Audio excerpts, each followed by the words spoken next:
Bobby Lashley and MVP are leaving the WWE. Could they be reforming the Hurt Business in AEW? And we got the debut of Hologram on AEW Collision. And unfortunately, Sky Blue suffered an injury on Collision. But we have a new TNA World Champion, Nick Nemeth. All that and more in this week's episode of Grapple-Sauce. Hit it, Chad.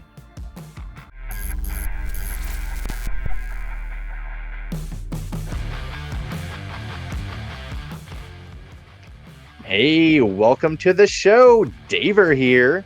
And Chandler's back as well. How we doing, Dave? We're doing pretty good. If you all notice out there, we're short one guy. We got a two-man booth today. Yeah. Where did Chad say he was going, Chandler? He's competing in the G1 Climax, didn't you know? He's facing Takeshita as we speak, so obviously you're going to chop him into oblivion. Yeah, go Chad. Woo! Yeah, Chad's off doing that. You're lucky enough to have me and Chandler today, so that should be a fun one. Yeah, man. Got a little bit of news to talk about. The thing that really caught my eye is Bobby Lashley and MVP leaving WWE. And the rumor has it they might be reforming the Hurt Business in AEW. What do you think about that, Chandler? Well, I think they should, because obviously they haven't been used in WWE for like 2 or 3 months at this point, which is kind of crazy. It's Bobby Lashley. You know, I hate to be like this, but when Vince McMahon was in charge, Bobby Lashley was a world champion and like a main eventer. And then Triple H gets his hands on the book and down the card he goes. But it's Bobby Lashley. He's still pretty dang good. I don't know why, but that's pretty unfortunate. And the Hurt Business is really cool. A lot of people were like, not like storyline sad when the Shield broke up. It was about the time, but it was still sad. But this was like, no, you barely just started the Hurt Business. Why are you breaking them up? So if they reform it again and get some African American talents that aren't really utilized well in AEW right now, like say maybe Private Party, that'd be fun. I would quite like that. Yeah. There's been some kind of subtle digs from MVP lately about Triple H's handling of the Hurt Business and his creative and Bobby Lashley's creative. Some accusations for sure uh, Yeah. about things. Uh, but yeah, I'm not too familiar with their work. I heard they were really cool and people really were into it. But I yeah, don't know we if got MVP is still wrestling. He might be. Like, it might be just one of those things where WWE doesn't want him to wrestle, but he wants to wrestle. So if he goes to AEW, he might. I just don't know. But Bobby Lashley, at least as far as I know, can still go pretty hard. He's a big old boy. He's great at spearing and doing suplexes. I mean, he's just fantastic. He's Bobby Lashley. So Mhm. it's unfortunate that WWE doesn't see anything in him for some reason, but if AEW can use him, hell yeah, I'm all for it. Yeah. I got a quote here from Dave Meltzer at Wrestler Observer Radio. Quote, I know there's talk of them trying to get into AEW. Technically, nobody can talk to them because their contracts haven't expired, but WWE is under the assumption that they are leaving and plan to revamp the Hurt Business.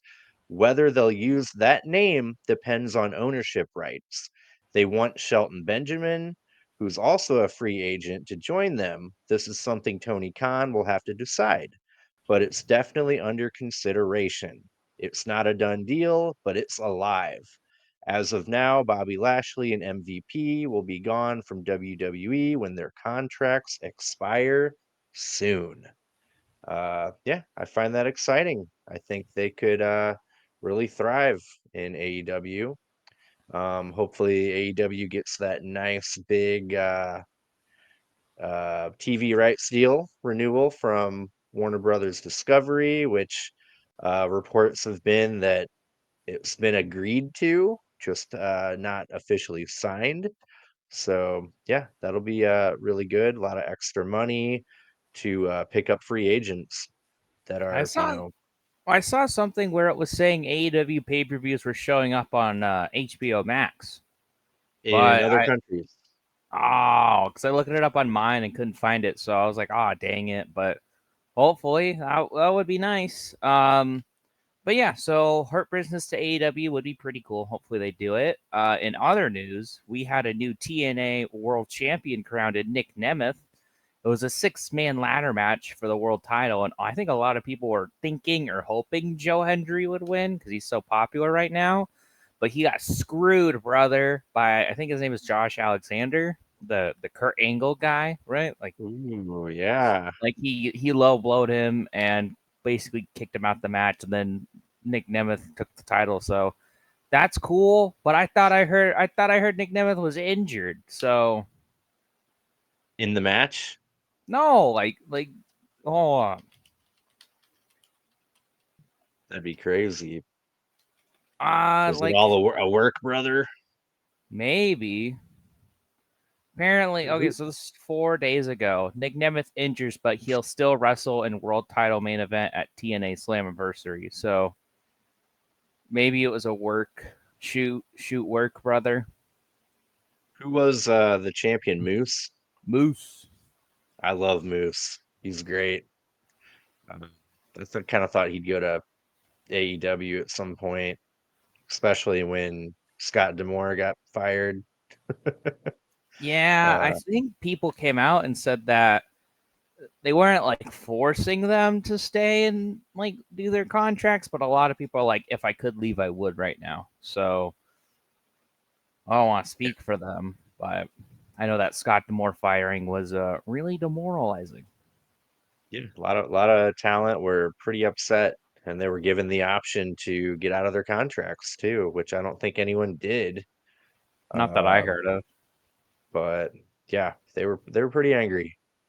But cool, yeah, new champion in TNA. I was totally gun ho about trying to keep up with TNA when they changed back from Impact back to TNA, but I didn't.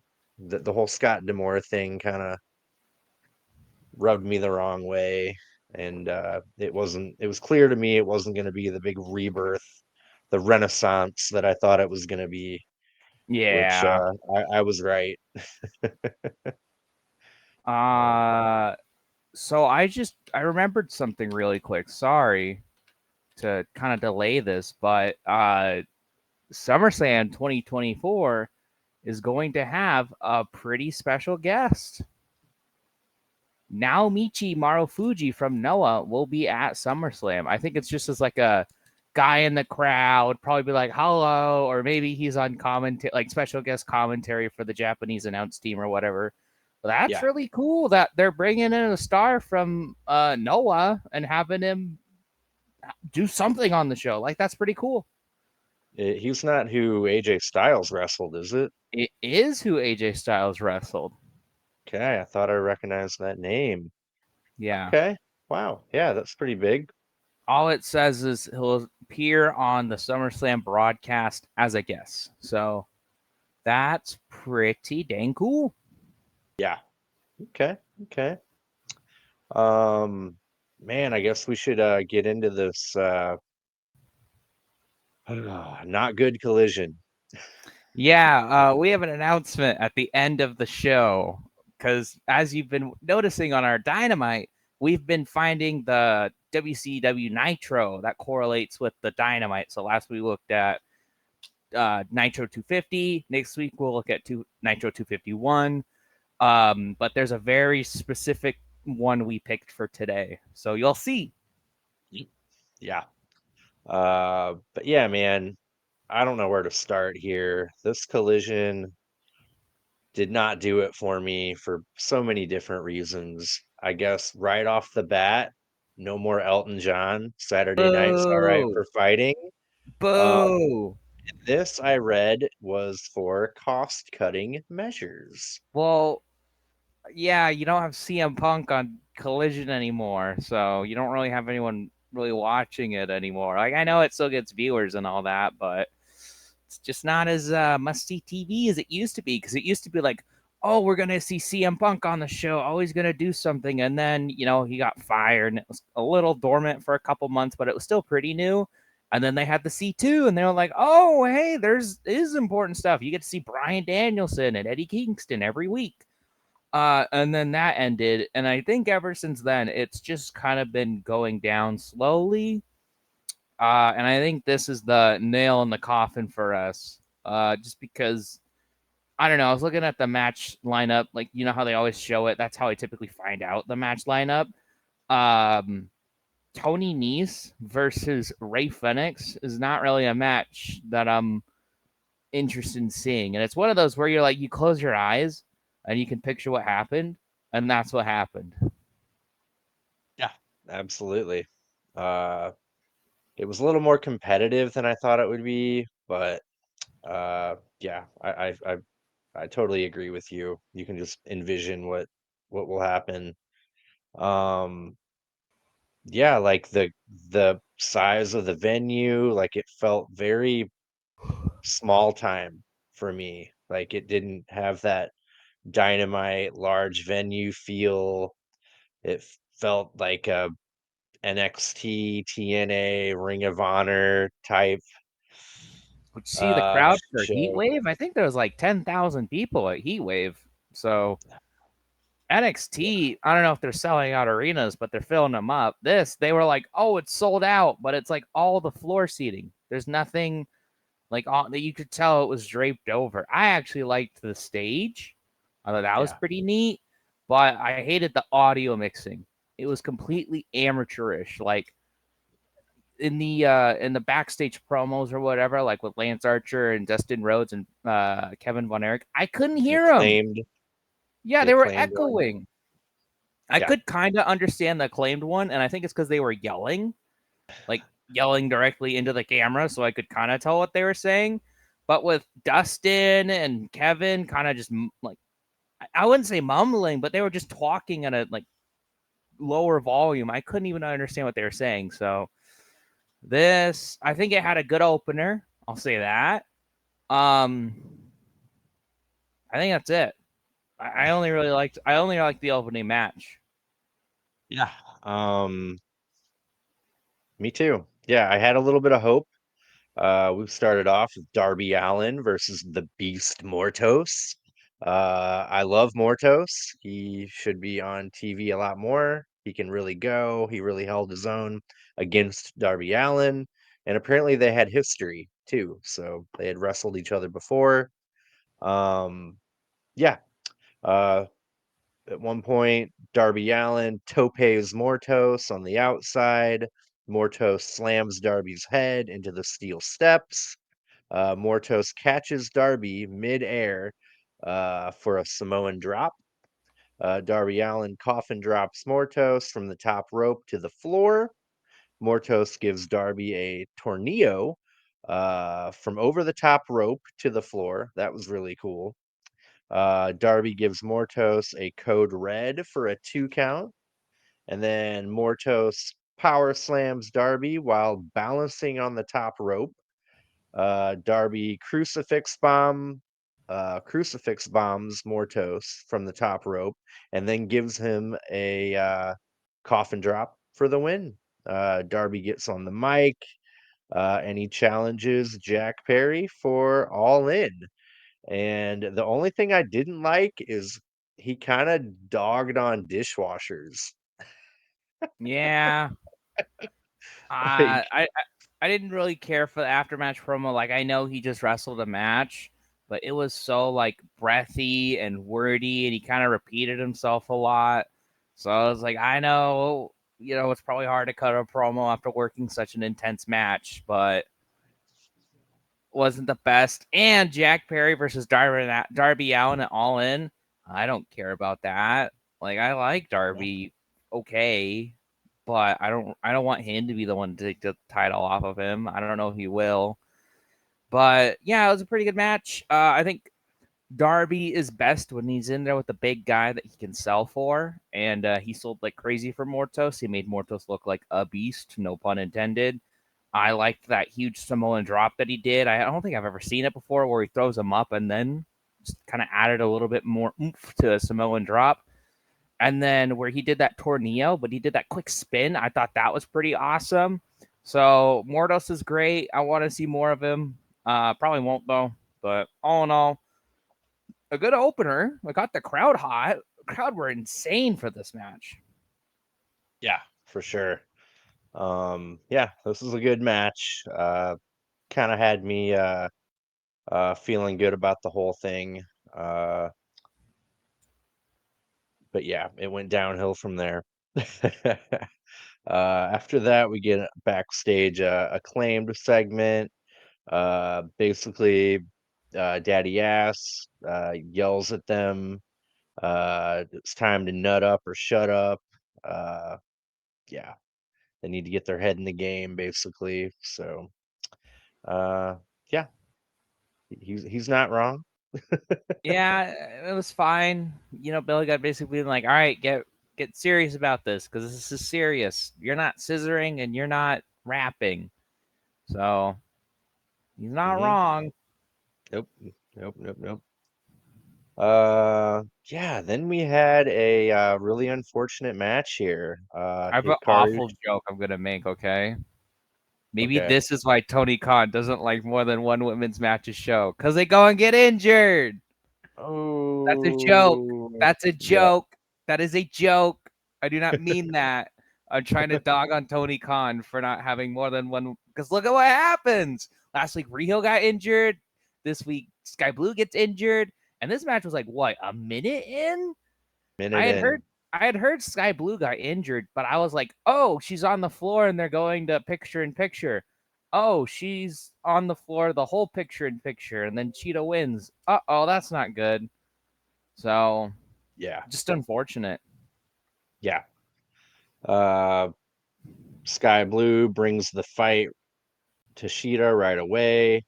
Then Sheeta goes to the apron while Sky Blue's on the floor and crossbodies Sky Blue from the middle rope. Uh, she just landed horribly. Like all her weight went on Sky Blue's ankle, and Sky Blue's on the floor.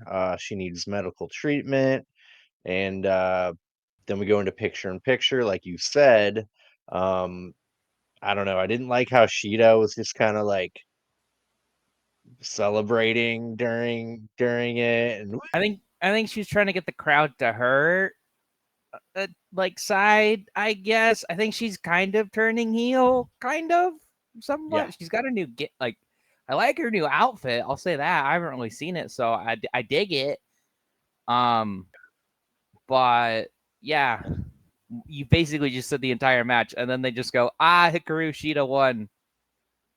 yeah. I like how she like went backstage, and the ref had to. Did you notice that? Had to go get her and bring her Yeah, come back back out. out. We need to hold your hand. Uh uh, but yeah, we got a ref stoppage for the match. Sheeta wins. Uh, yeah, I wish Sky Blue a quick recovery. She tweeted out a picture of her in a cast at home, and her boyfriend Kyle Fletcher is gonna take care of her. So that's uh, good. good for him. Yeah, it's Um, it's it sucks that she just came back. Like I wouldn't say she's gone, but like this is the first time we've seen her on Dynamite or Collision in a while, and boom, injured. So it's just unfortunate. Do you know Dalton Castle is injured, and we won't see him for the rest of 2024? Says Tony Khan. mhm. That Yeah, sucks. dude, Roderick Strong gave him a concussion with a running knee. I'm gonna give Broderick Strong a concussion. Also a joke. Yeah, Oh, unfortunate, man. Like okay, I'm gonna go ahead and say they need a performance center or a WCW power plant type facility. Am I wrong? no, I think you're right. Or the thing is, right? Like you asked the question, WWE has injuries too, but why do WWE wrestlers seem to get injured a whole lot less? It's the match style is a little bit more tamer in WWE, so it's less likely to get injured, and they have house shows. So they wrestle like 2 to 3 times a week, so their bodies are more used to it. Whereas, I mean, I'm no expert, but everyone says like the less you wrestle, the harder it is. Like the Undertaker is famous for saying the hardest matches I ever had was when I was only wrestling once or twice a year because you would go a year off. Your body wouldn't get used to the bumps and all that, so you'd get back in the ring and you'd hurt way more. So that makes sense. So maybe a power plant where they could do like faux matches or just something to keep their bodies warmed up, I guess. I don't know the correct way to do it, but something to prevent all these injuries, man, because there's a lot in AEW right now. And Let's try to name Adam Cole, Adam Kenny Cole, Omega. that I think Yeah, diverticulitis is a little different. That's a yeah, like disease slash condition. It's not like uh, he fell off a ladder and got diverticulitis, right? yeah, yeah. JD Drake injured JD his Drake. foot and still did the moonsault. Dalton Castle, Sky Blue, Jay White Riho, is actually injured. Jay White, yeah, he's injured. I mean, Darby Allin just came back from injury. The FTR guys, FTR Bald, just came back from injury, right? Hmm. But those are two pretty big names that were injured. Um, Yeah. Um, let's Adam see here. Copeland. Adam Copeland. How are we forgetting that goober? Yeah. Um, yeah, let's see here. I did find out something the other day. Where sometimes when we find out like wrestlers disappear and we're like, where the hell have they been, right? Sometimes it is because they're injured and they don't want to share it. Because Tony Khan, I think, said that in an interview the other day where he was like, yes, they just don't want the injury known. And I think that's fair, but I also would like to know Jamie Hayter. There's another one, Yep. but it's I don't have to know exactly what's injuring them. I just want to know where they're at. Like, is it creative has nothing for you, or they're injured? Because those are Yeah. two very different things. Ricky Yeah. Starks, Totally different. creative has nothing for him right now. He's not injured. Hmm. Yeah. Um, but yeah, a lot of injuries. Something's gotta change. Like there's far too many, too often. Yeah, whether it be, I don't know. I don't really want them to tone down the style. I think maybe for the weekly shows they could, and then go all out on your pay per views, because that's all I would think. Yeah. I mean, Darby Code. Allin broke his foot in a dynamite match, so Hmm. and I liked the match, but it wasn't a crazy one. So Yeah. Kota Ibushi, he's injured. no, he went to DDT. He just wrestled. Yeah, he's. Ooh, I think he's. okay. I don't know if he's back in AEW, but he's back wrestling. Okay. Mark Uh, Davis. yep. Mark Davis. Gosh, I like Mark Davis. I like Aussie Open a lot. Mm-hmm. A lot, a Oh, lot. Trent Beretta. Yep. We're up to like 10 names now. Yeah, dude. Yeah. It's not good. Something's gotta change here. Yeah. Um, yeah, I don't know what it is, but it's really disappointing. But speaking of wrestlers who just disappeared, do you want to talk about uh unexplained missing wrestlers? Of course, I want to talk about some unexplained missing wrestlers.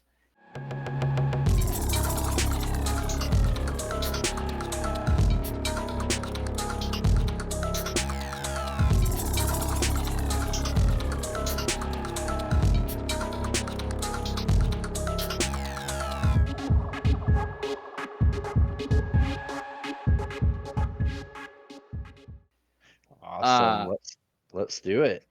who's your first victim? All right. You know the cherished childhood book, Where's Waldo? Mm-hmm. Where's Wardlow? Yeah, look, okay, I know I'm new to this AEW stuff, but I like Wardlow a lot because I don't know much about the Wardlow cycle where he comes back, gets a big push, loses, and then disappears. So I did get to see that live where I was like, oh man, I like Wardlow. He's so cool. He's gonna do great. Oh. And MJF is back, so like that would kind of make sense if Wardlow came back, but I guess MJF is doing his own thing. So Yeah. Maybe quite he can frankly, be MJF is in a much higher ranked feud with Will Ospreay right now, so they're way more interested in that. But yeah, so when was the last time we saw him wrestle? Was it Big Business it back in was March? Big Business,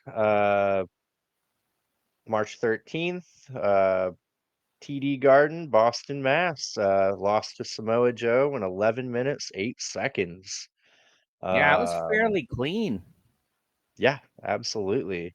But yeah, like going back to Wardlow's humble beginnings in AEW, he started off as MJF's bodyguard, um, then joined the Pinnacle with, or actually joined the Inner Circle with MJF. That was all a ruse.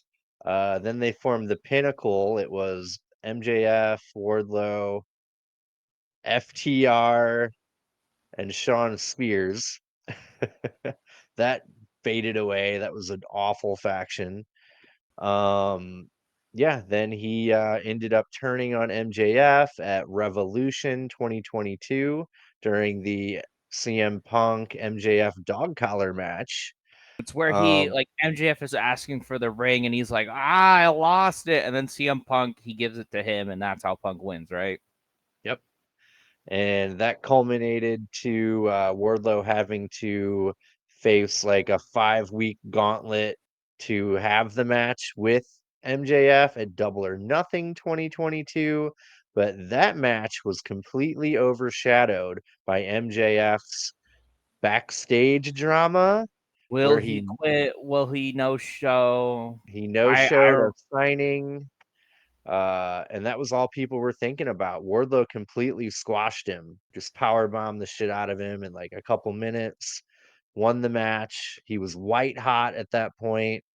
He ended up winning the TNT title uh, 3 times total. Uh, but man, Will Hobbs beat him really bad at one point. That was pretty embarrassing. Um, He had that really great promo on February 21st, 2024 on Dynamite. Oh Uh, yeah, I forgot about that. That was a great promo. Dude fired up, talked about how he destroyed CM Punk, MJF. He's hungry and he's tired of the scraps. Yeah, that was a great freaking promo. Just I like fired how you up. completely skipped over the Devil Dumpling Gang because they're not important to the history of Wardlow. Well, that's coming up. So then we got the Devil Dumpling Gang and the whole I think he was supposed to feud with Adam Cole. Pretty Yeah, that sure. seems like what they were building. And some people out there thinking like it's better to not have him featured and let him just fizzle out than to have him on TV. You know what I mean? Like if he's on TV, he's not going to People seem get like a big tired of deal. him. Yep. Yeah. They're just waiting for Adam Cole to be back. I don't know. But yeah, that kind of seems like the direction they were gonna go because Adam Cole was hinting that when Wardlow wins the world championship, Wardlow's just gonna hand it over to Adam Cole, right? But Uh, Wardlow lost. So, yep, yeah. uh, uh, So, man, yeah, I don't know where this guy is. Like, he was actually like dealing with some mental health issues at one point. Um, but yeah, who knows? Like maybe it's something that like you mentioned with Tony Khan was saying, like it's something that he doesn't want people to know about. Maybe he is injured, maybe he isn't, maybe they just want to wait for him to have the feud they wanted to have. Maybe he's gonna go to WWE. Yeah, I think we talked earlier today about WWE guys who are almost definitely going to AEW, like Ricochet and Bobby Lashley and MVP. But on the flip side, there are AEW guys who are almost certainly going to go to WWE. I think Wardlow's one of those names. I think Ricky Starks is one of those names. Penta might even be one of those names, which is that one's I'm a little shocked about, if I'm being honest with you. He But didn't show up for Ray Phoenix's match. That he worried did me. not. He did not. But yeah, so I hope he's okay because I quite like Wardlow. And if he's dealing with something more important that isn't our business, that's fine. I just kind of wish they would say something like that, like just come out and be like, Wardlow's dealing or I'm dealing with something and it's none of your guys' business. It's just something important. Oh, okay. Thank you for letting me know. I'll wait for you to come back. I'll look forward to it. Um, but yeah, so hopefully he can come back soon, or maybe they're just waiting for his contract to run out and he'll just go to the Fed. So Wardlow for 2025 Royal Rumble confirmed. Isn't he just another Braun Breaker? Wardlow? Yeah, Yeah. I think Braun Breaker does spears, Wardlow does power bombs. I think that's a big yeah, difference. yeah. I would like to see Wardlow versus Braun Breaker. That'd be a fun match. It would. But yeah, that's a little segment I wanted to start doing. Unexplained missing wrestlers. Where are they? Uh, yeah, I'm looking forward to Wardlow popping back up at some point, wherever it may be and whenever it may be. Uh, Mm-hmm. but yeah, a lot of people are wondering where the heck is he? But yeah, back to Collision here. Um, we got Lance Archer in the back, destroying multiple people, throwing him into everything, throwing a trash can at a dude, and he says, "Everybody dies." I don't Is know what that what he that said? I means. genuinely couldn't tell because the audio was so bad. Echo, echo, echo. Yep. Yeah, hopefully, I'm sure it'll be a Dynamite title match against like Jack Perry or Okada or something. Yeah. Hopefully it isn't another Scorpio Sky situation. Where they kind of like, oh, he's coming back, and then they forget about him. Yep. Yeah. After that, we get a recap of Minoru Suzuki interaction with Jericho. Then we get a Jericho promo. Hi Uh, guys, hi guys. Jericho says he wanted this match for 4 years. It's a dream match. Uh, First time ever. But for Minoru, it's going to be a nightmare. Get ready for some night terrors and night sweats. He says, I can't wait to teach you some valuable lessons, and you should have never turned down the learning tree, and you should never have come to the ring, taking TV time away from me last week. Yeah, we're I getting think that match on. I think you said that better than Jericho did because he was like, "You interrupted my segment, TV talk." Where like I was like, "That's not even what it's called. It's TV time with Chris Jericho." But you said it better. Where it's like, "You took away my TV time." That's better. What was my favorite part of this was Tony Schiavone right after it when the world is craving to see this match, guys. And I was like, is it though? Like, I'm not trying to be mean. Minoru Suzuki's great, but like, it's Minoru Suzuki versus Jericho. Like, that'd be like Yeah, if they did Jericho Goldberg now and they were like, it's a dream match we've all been waiting for. And it's like, yeah, like 10 years ago, but now? Really? So I feel like they completely forgot that Jericho murdered Samoa Joe. Like, that, like, I know they shouldn't have to mention it every week, but it's also like, wow, I can't wait for this dream match guy of a crazy murder grandpa and a murderer. Yay! And he took away my TV talk. It felt tone deaf, and I don't like Jericho. I think what they'll probably do is Jericho's about to lose, and then the bad boys run in and they have Jericho win, and then they'll kill Minoru Suzuki somehow, and then it'll be like, "How dare you kill a legend?" Da da da da da. Oh, you Jericho! How dare you? Well, I think that's how it's gonna go. Maybe Hook can come out for the save Mm, after the bell.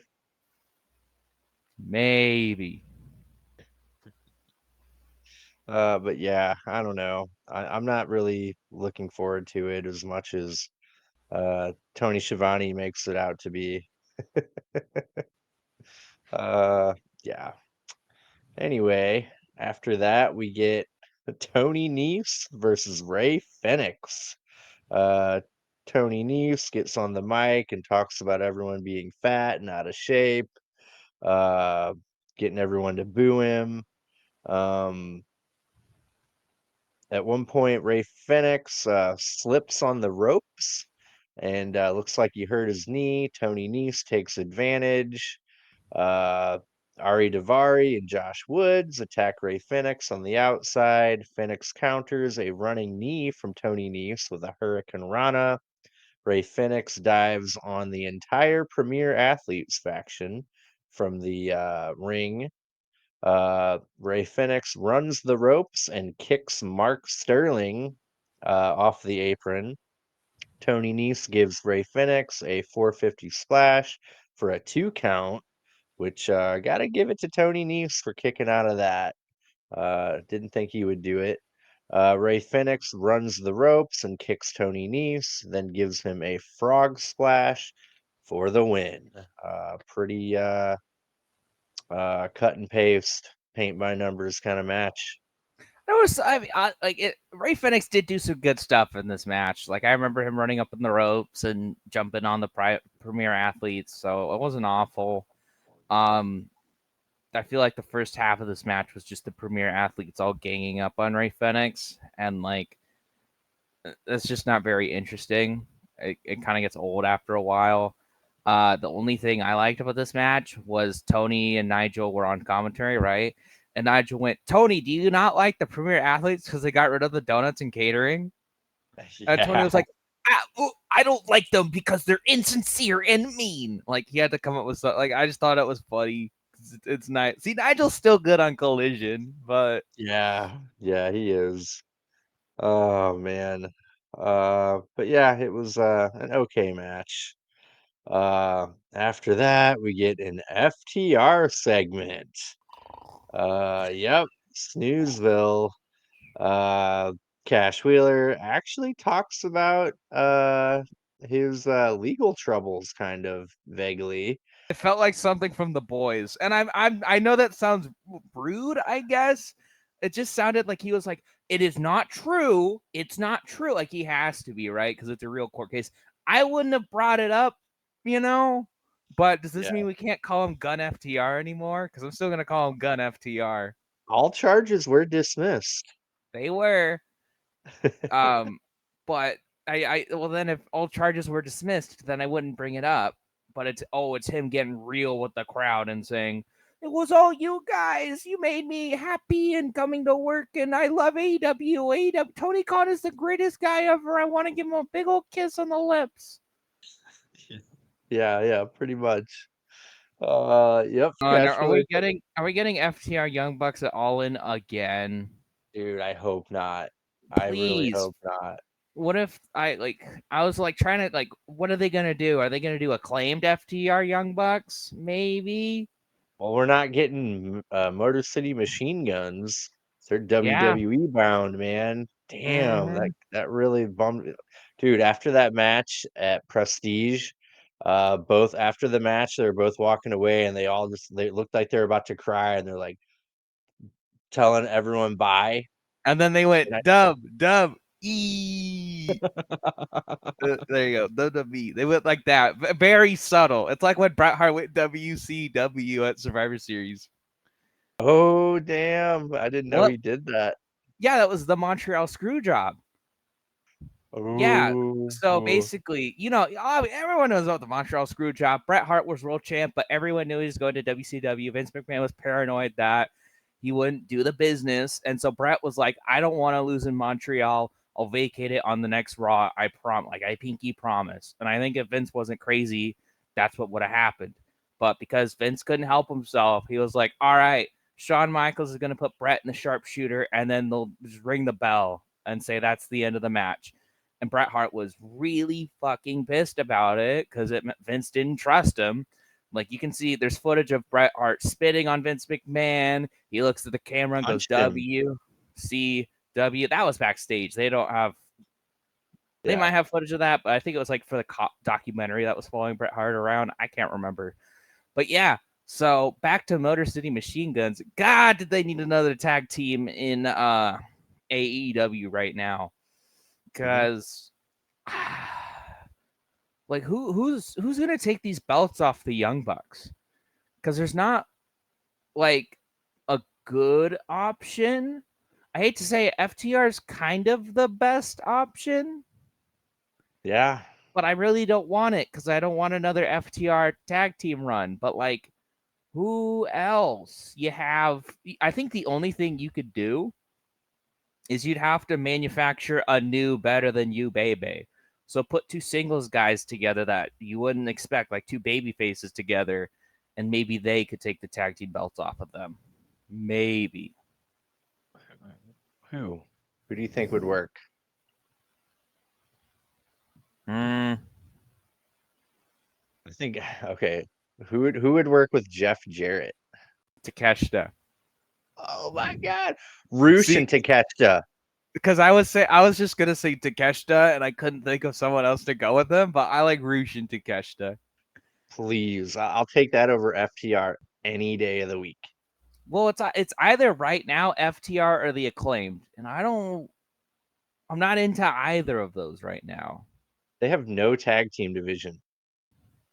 Remember when we were really excited when Private Party came back? We were like, "Wow, they're back! They're gonna help say." Oh no, never mind. They're not.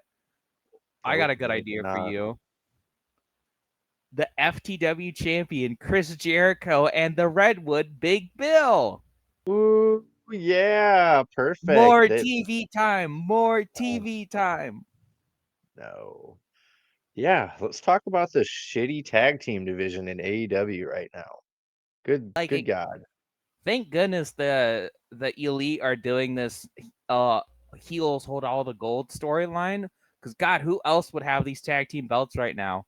Remember when Ricky Starks and Big Bill had them for way longer than they should, because it was like, oh, the Golden Jets are gonna do it, and then Kenny Omega had diverticulitis, and then it was gonna be Chris Jericho and Sammy Guevara, and then that was when Chris Jericho kind of got canceled, so that's not gonna do it. And then it was Sting and Darby Allin, which Sting didn't want. He was like, I don't want to win these titles because, like, why? And then they were like, Tony Khan was like, that doesn't work for me, brother. You're winning those tag titles. I think that's the only good thing the tag team titles have done. I mean, I liked Ricky Starks and Big Bill run, but it wasn't supposed to happen that long.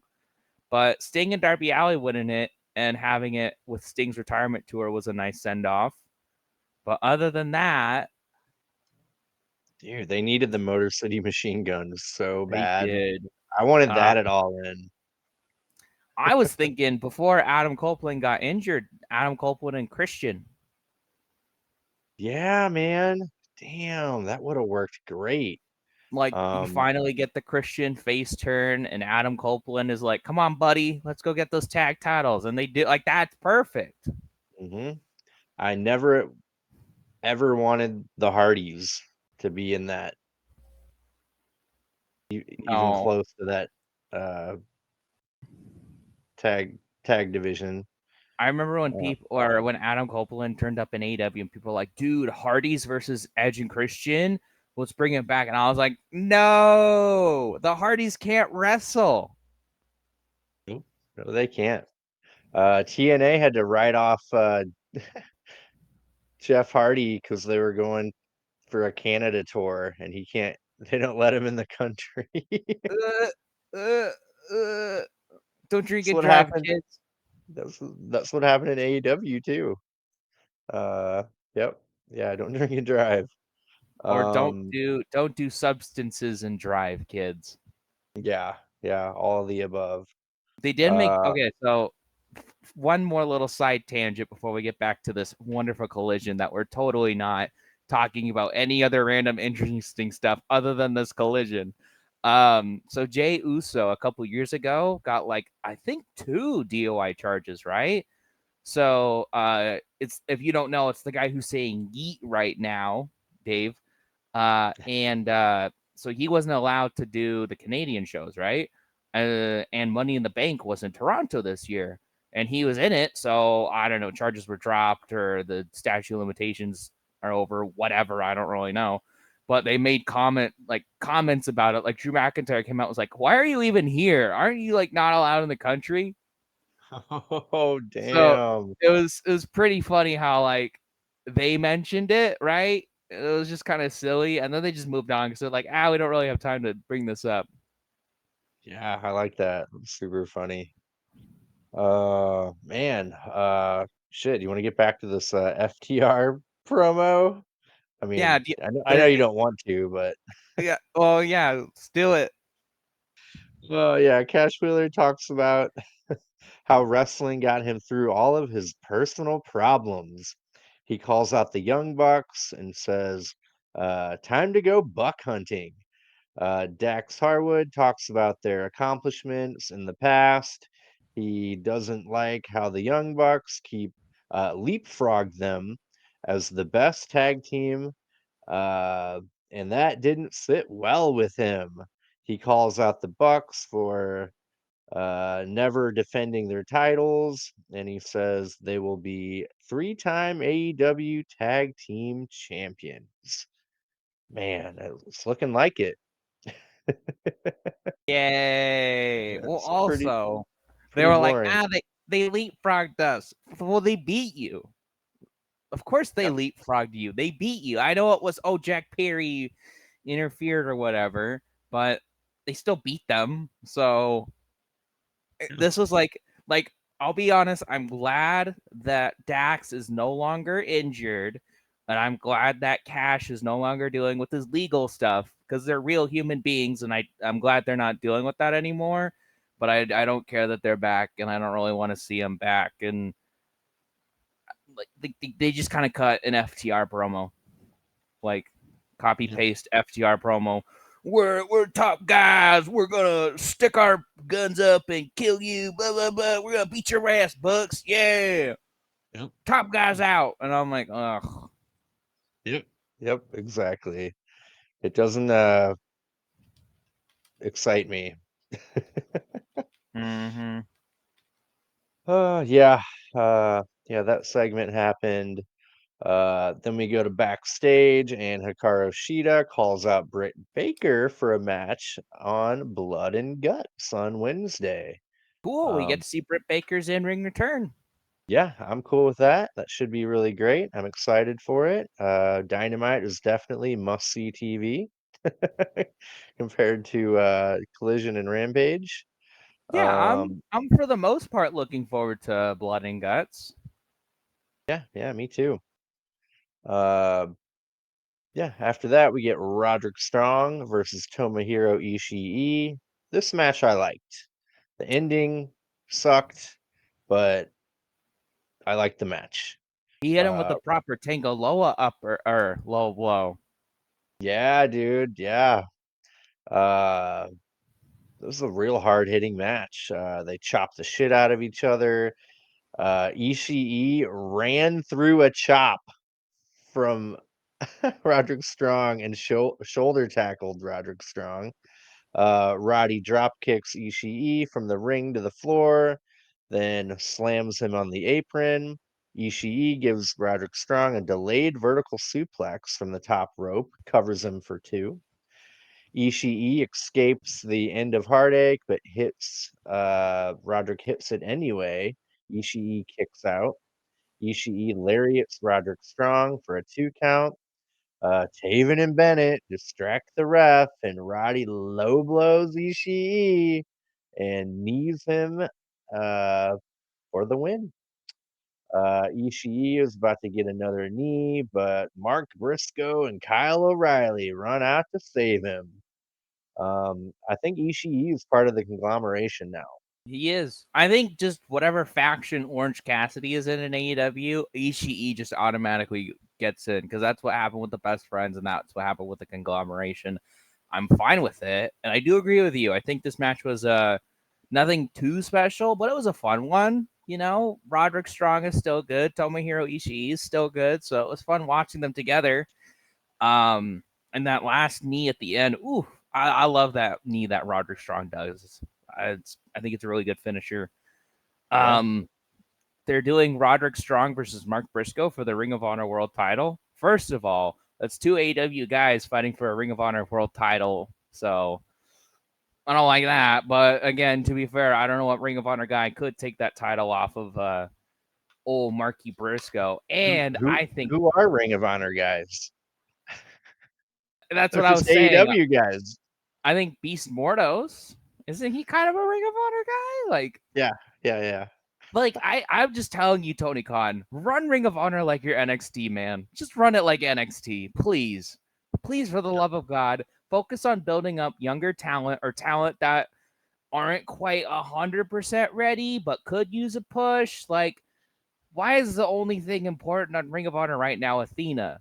Well, she should be on AEW. Yeah, for But sure.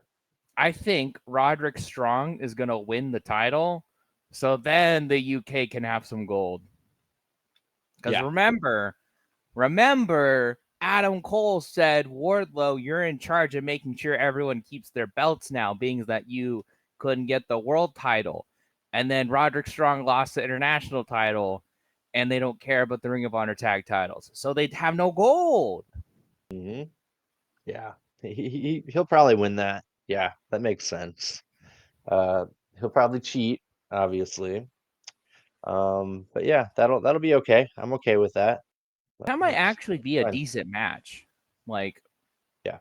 I might actually want to find that. Oh, I'd have to pay money for it, though. Ew, gross. Yeah. Ring of Honor, no thanks.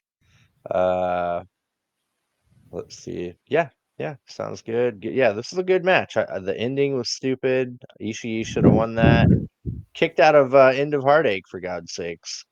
But They got to make Roddy look strong ish for the world title match or Ring of Honor world title match that he's got coming up. So I think it's fine.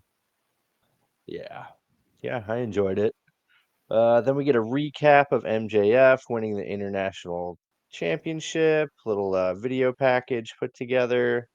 Um, After that, we get the debut of Hologram You were versus right. It was not Sammy Guevara. Nope, no. He was facing Gringo Loco, who I later found out they did have history together, had multiple matches over the years. That's why the chemistry kind of looked good and everything was kind of seamless, looked really, like they knew each other. So Yeah. we get multiple Hurricane Ranas to Gringo Loco. Gringo Loco gives Hologram a standing moonsault for a 2 count. Hologram Graham dives uh, uh, on the top, or let's see, Hologram dives uh, off the top rope and flips into a power slam. That was really cool. Hologram does a top rope Hurricane Rana to Gringo Loco to the floor. Um, Hologram wins with a spinning portal bomb. Pretty cool move. But Yeah. yeah, man, he was doing all kinds of flippy dippy cool stuff. It was kind of Ray Fenix like to me, but everything had like a tiny, tiny bit more flair to it, just a little Yeah. bit. Yeah, I Uh, would agree. I think Hologram looks really good out there. I think Gringo Local sold really well for him. Um, he just did some crazy shit. Like he did a top rope Hurricane Rana to the outside where he jumped off and landed on Gringo Loco and did a Hurricane Rana. Oh, that looks beautiful. Could you imagine trying to do that? Could you imagine trying to do that? I would die. I'm like, he looked like he almost was going to hit his head, but of course he didn't. So he looked good. I'm not like flippy shit isn't typically what I like in wrestling, but I really liked Hologram. I think he'll be able to do a little bit more or make it seem a little bit more interesting than constantly diving out of the ring. So I'm interested. Like, what do you think? We'll say they have plans for him, right? What do you think they'll do with him? Do you think they'll put a title on him? Do you think he'll have a feud coming up, or do you think he's just going to fight jobbers for a while? Man, I don't know. He should be like Jericho or something. Maybe. Like this guy's. I'm not saying push him to world title anytime soon, Yeah. but you should do something with this guy. I mean, we say that for a lot of people on AEW, but you have a hot new guy. Put him on Dynamite. See what he does. Like people will love him. People go crazy for him. Yeah. Yeah. Um, yeah, I don't know. Maybe he could let's see, who has the TNT title right now? Jack Perry? Jackalus Perry. Hmm.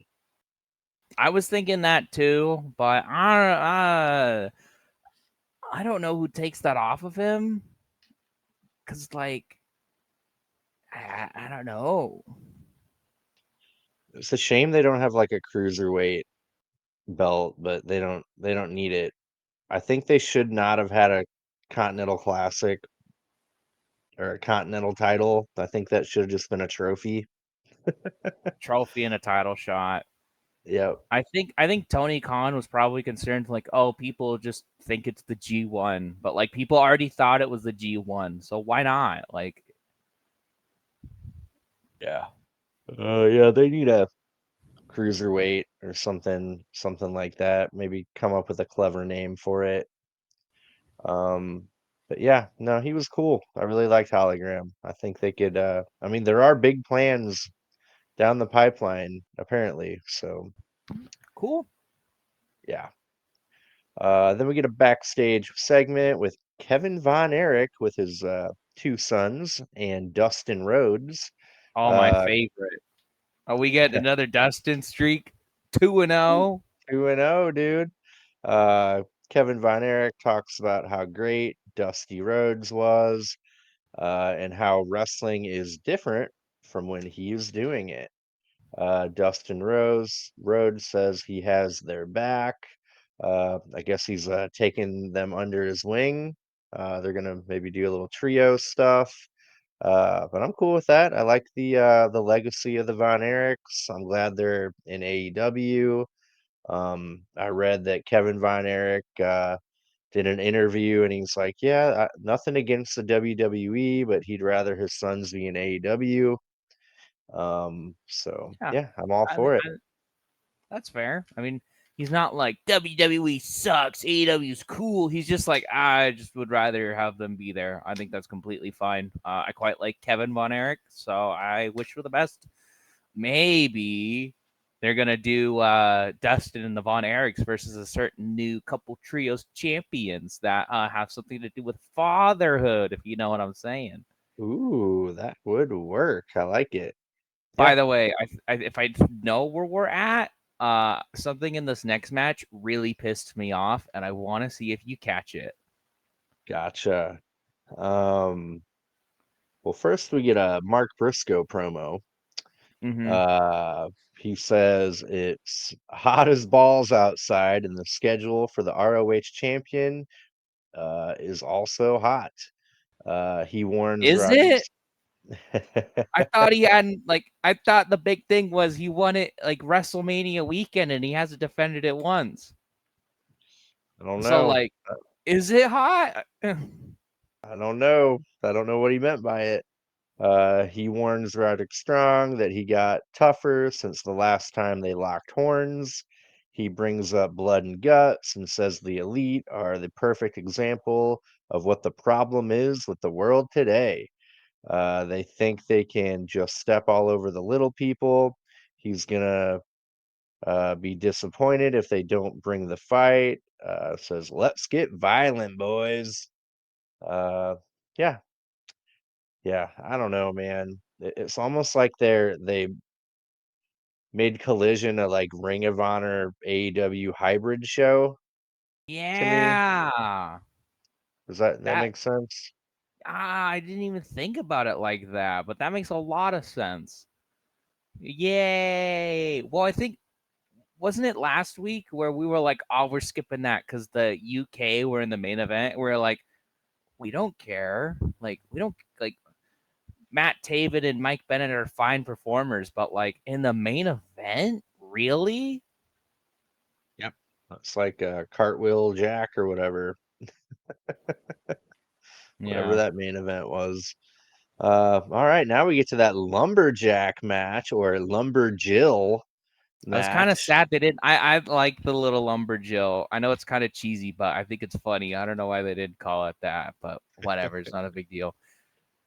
Thunder Rosa versus Deonna Purrazzo. This is like their fourth match in the past like 3 or 4 months. Yeah, and I think I kind of just want them to like end this because I've always heard about it. Like it was on the pre-show of one show, it was on a Rampage, it was on another Collision, and so I Hmm. think they were like, we're gonna get a conclusive ending to this feud, and there wasn't. Deanna cheated again, and I get it, she's a heel, but like, come on, can Yeah. we get a conclusive ending to this? Can someone win? Yeah. What if okay, I have a funny idea. What if you know how I'm like, can we please have Willow and Chris Statlander be on the main card for All In, right? What if that's on the 0 hour and Deonna Purrazzo and Thunder Rosa are on the main card? Oh, The no, no, feud no, to end no. all feuds. No, no, no, no. I guarantee Uh, that'll be on the 0 hour. yeah. Yeah. But yeah, I wrote down all the lumberjills here. Lady Frost, Rachel Ellering, Robin Renegade, Abaddon, Trisha Dora, Marina Shafir, Red Velvet, Layla Hurst, Taya Valkyrie, Billy Starks, and Diamante. And there were a couple who I didn't know who they were. I assumed they were Ring of Honor enhancement talent. Okay, Um, so you want to know what pissed me off? yeah, Why is Abaddon out there? Isn't she like a crazy zombie? Like she should have killed everyone. Like, or she's more human now. she is. Yeah, she became more relatable. You know what would have made this match really interesting, right? So like bell rings, ding ding ding. Abaddon just swings into the ring and starts like beating up both the women. So then all the other like lumberjills are like, "Holy shit, we have to like beat up Abaddon so she doesn't ruin this match." So that it's like the lumberjills versus Abaddon, and then that could have like Deonna Purrazzo maybe hit her with a chair or something, and that gives Deonna Purrazzo an early like. It's kind of silly, but lumberjack matches are always silly. They're never serious. So why not have like you have a character like Abaddon right there, have her do something unique, but instead she's just sitting there like, oh, we gotta be ready, guys, like everyone else. So I just it'd be like having Kane as a lumberjack. At any point of his career, Kane as a lumberjack would be awful.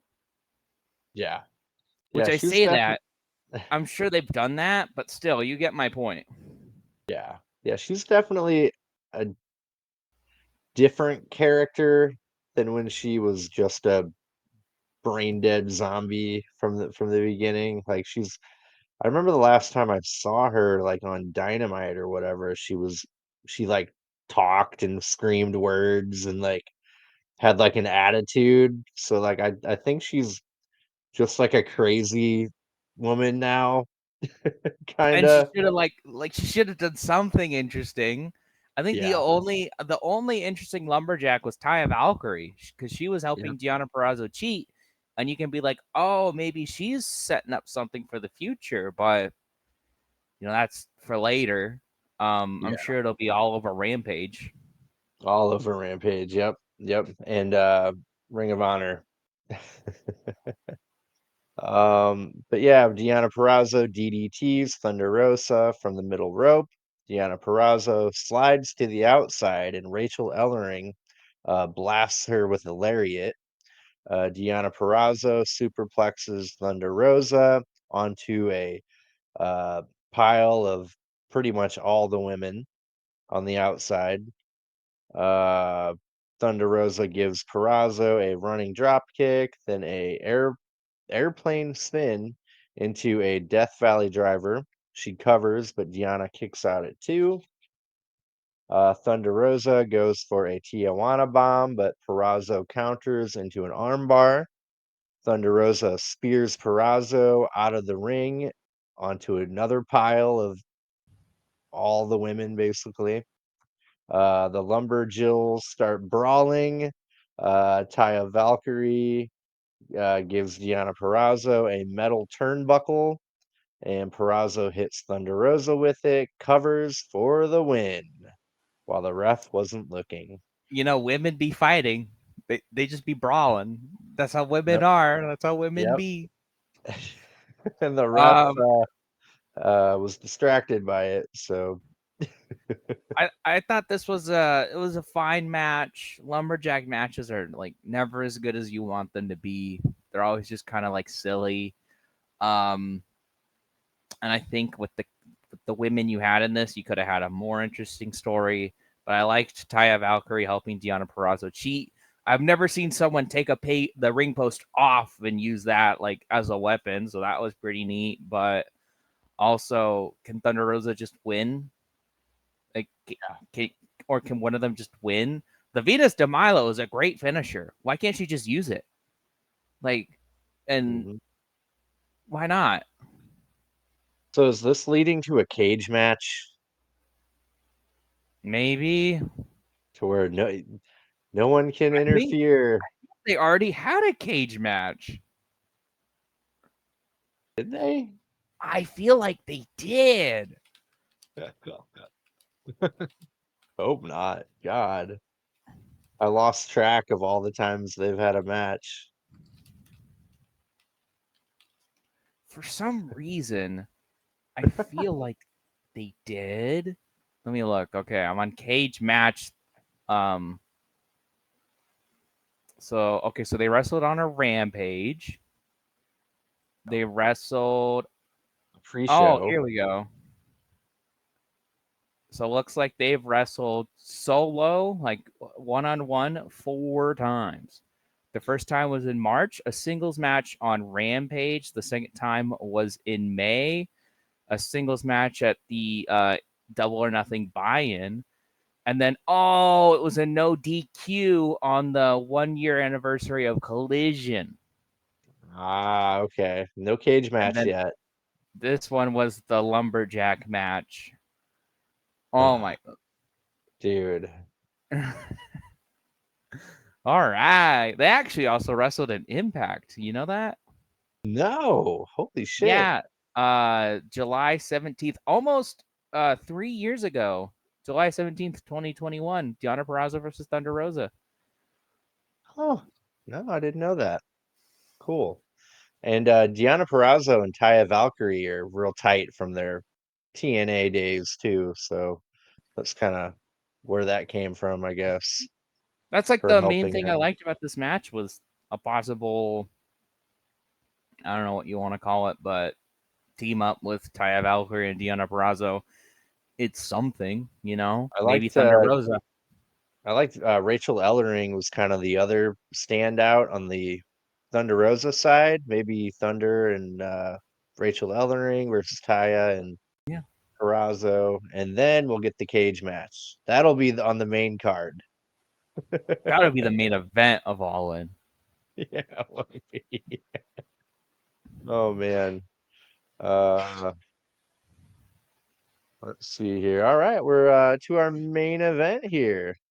AEW Trios title match. They're no longer calling them the Unified uh Trios titles because they were only that until they got stripped away from the Bang Bang Gang.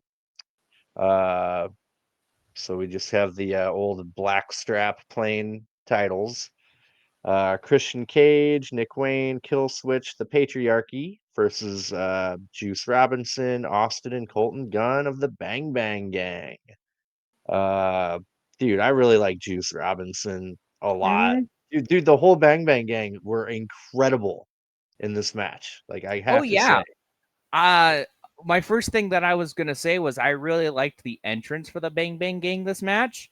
I don't know if it was the new stage, like there were some limitations, but the camera angle was a lot lower and like further up, and it like silhouetted them more and it made them look larger than life when they already have one of the best entrances in wrestling right now, and they made it Mhm. cooler. So like, kudos, guys. I don't know how you did that, but that's pretty damn cool.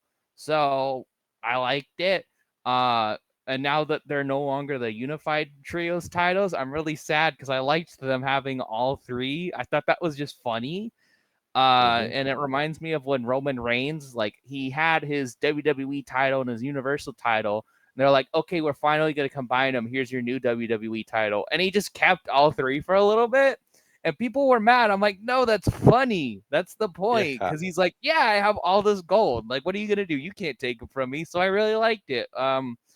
But it makes sense that in a way it kind of foreshadows that the patriarchy were going to win, but I think everyone kind of knew the patriarchy was going to win anyways. So Yeah.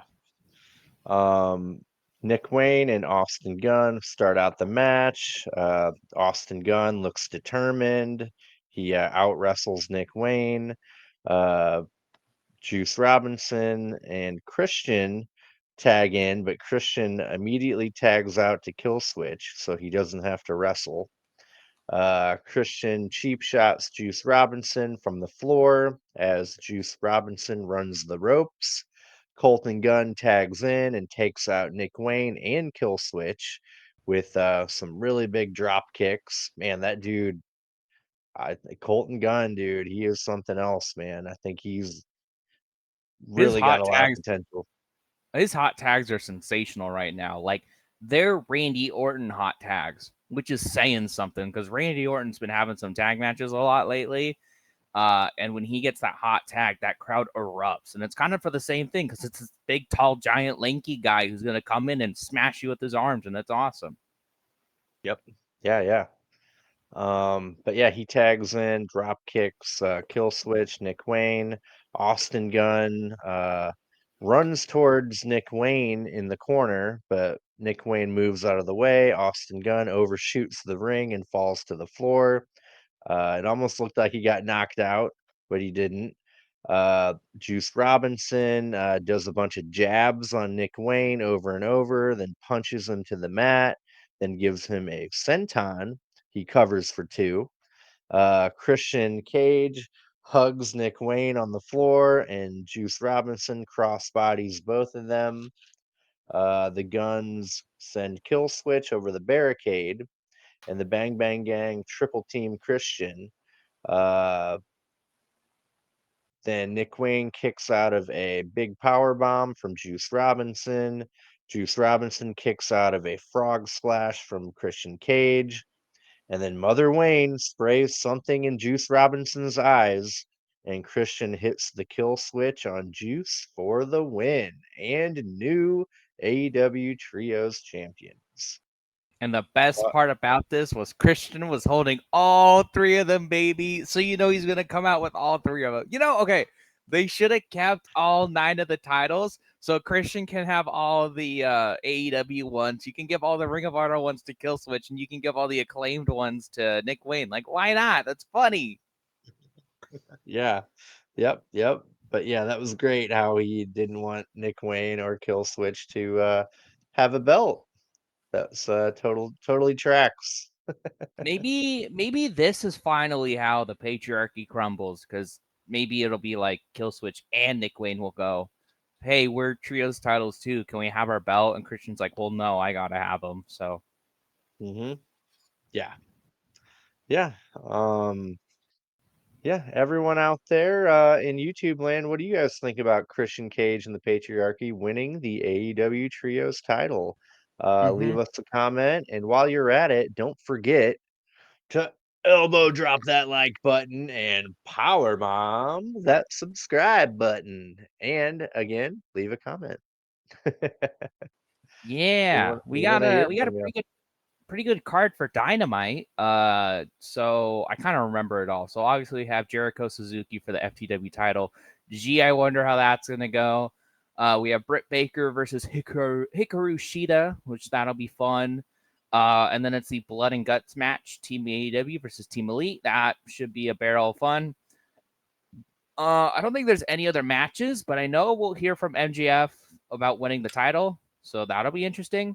And then we're getting a new Mariah May gimmick, so hopefully they'll kind of fix what they did last week. Because like the more I'm like further away from Mariah May's segment last week, the more I'm disappointed in it. Because you had one of the best endings of a Dynamite I've seen, one of the best heel turns I've seen, and then you kind of squander it the next week with a really bad promo. Didn't her moniker change? She's like the glamorous one or something now. Yeah, it's like Mariah May glamorous or something like that. So Yeah. Yeah. hope, Yeah. hopefully it's good. Why can't it just be like Mariah May the killer, or like Mhm. Mariah May the bitch slapper? Like I don't know. Yep. Like Something a little more aggressive. you showed Mariah May to be completely vicious, and now you're kind of walking away from that. But that's what made her so compelling, was like how vicious she was all of a sudden, and now she's not. So who knows? But Yeah. we have an announcement. This will probably be our last Collision review for a while, because Collision is just kind of Rampage 2. So, what that means is that the retro review will kind of take over each week. So that way we'll be able to talk about, we'll always have the Dynamite review, and then we'll have a weekly retro match review. So something from WWE, NXT, WCW, AEW, TNA, New Japan, whatever we feel like. I know next week Chad requested Dominic Dijakovic versus Keith Lee at the Portland NXT Takeover, so we're gonna be checking that out. That'll be fun. But because this is our last Collision review for the moment, it might pick up. We'll probably at least review it again for the C2. We're gonna review The Last Thunder. We're gonna talk about what happened and who wrestled. Because I was looking at this and I told Dave there's a name that I did not expect to see on this. So this was, I think I saw, this was like the 151st or 100, no, 155th episode of Thunder. So a lot more than I thought. But you had a dark match.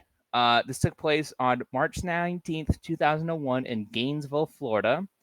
You had a dark match of disorderly conduct of Mean Mike and Tough Tom versus the Shane twins, Mike Shane and Todd Shane. Doesn't even tell me who won. It just tells me what happened. The first match on the show, it's just the Young Dragons, Yang and Kaz Hayashi defeated Air Raid, AJ Styles, and Air Paris. I knew Huh? AJ Styles was in WCW for a little bit, but holy crap, I didn't think I'd see him already. Yeah, yeah. He signed right before they got bought, like maybe a month or two, maybe three. Yeah, Yeah. He was part of that's Air Raid. that's so funny that he signed and then they're like, "Oh, bought by WWE," and he was like, I'm good. And then he went on to TNA, which I think it's the better decision for him. Yeah.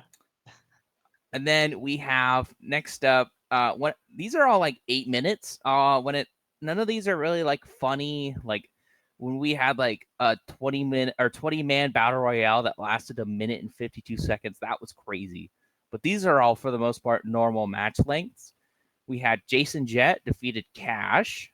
Do you remember either of those guys? No, I have no idea who they are. Cash? Man, Cash. The Cat Don't and know. Am I Smooth with Mrs. Jones defeated Canyon and Road Warrior Animal. What the fuck was going on in Thunder back Yeah. then? So, Road Warrior Animal showed up during Sid Vicious's brutal leg break that was live on. So he had to sit there and get hit by him while he's got a compound fracture, leg just dangling. Mm-hmm. I remember that being a thing. That's when he Animal debuted. He like Ric Flair was parading him backstage, and he was wearing like a Friday the 13th, Jason Voorhees mask, so no one knew who he was. Yep, he signed like right before they went under. Really, just crazy. And then you had Hugh Morris defeated Rick Steiner. Weird. Yeah. Shane Helms, Rey Mysterio Jr., and Billy Kidman defeated Chavo Guerrero, Kid Romeo, and Elix Skipper 6-man tag team match. Yeah, I don't really like. I think these are just kind of like Collision, where they just kind of have matches. Chuck Palumbo defeated Mike Awesome, and the longest match of the night, a clean 10 minutes flat. Wow. And then, are you ready for the final main event of the final Thunder? Let me guess. Is it one-on-one? No, it's a 2-on-1 handicap match. Man, who was doing handicap? Who was a big monster? I'll Oh, say 2 heels beat a baby face. That's all I'll say. okay, okay. Um, shit, it wasn't Goldberg because he was not on TV the last bit of WCW. Um, Kevin Nash wasn't there. Oh man. No, I don't know.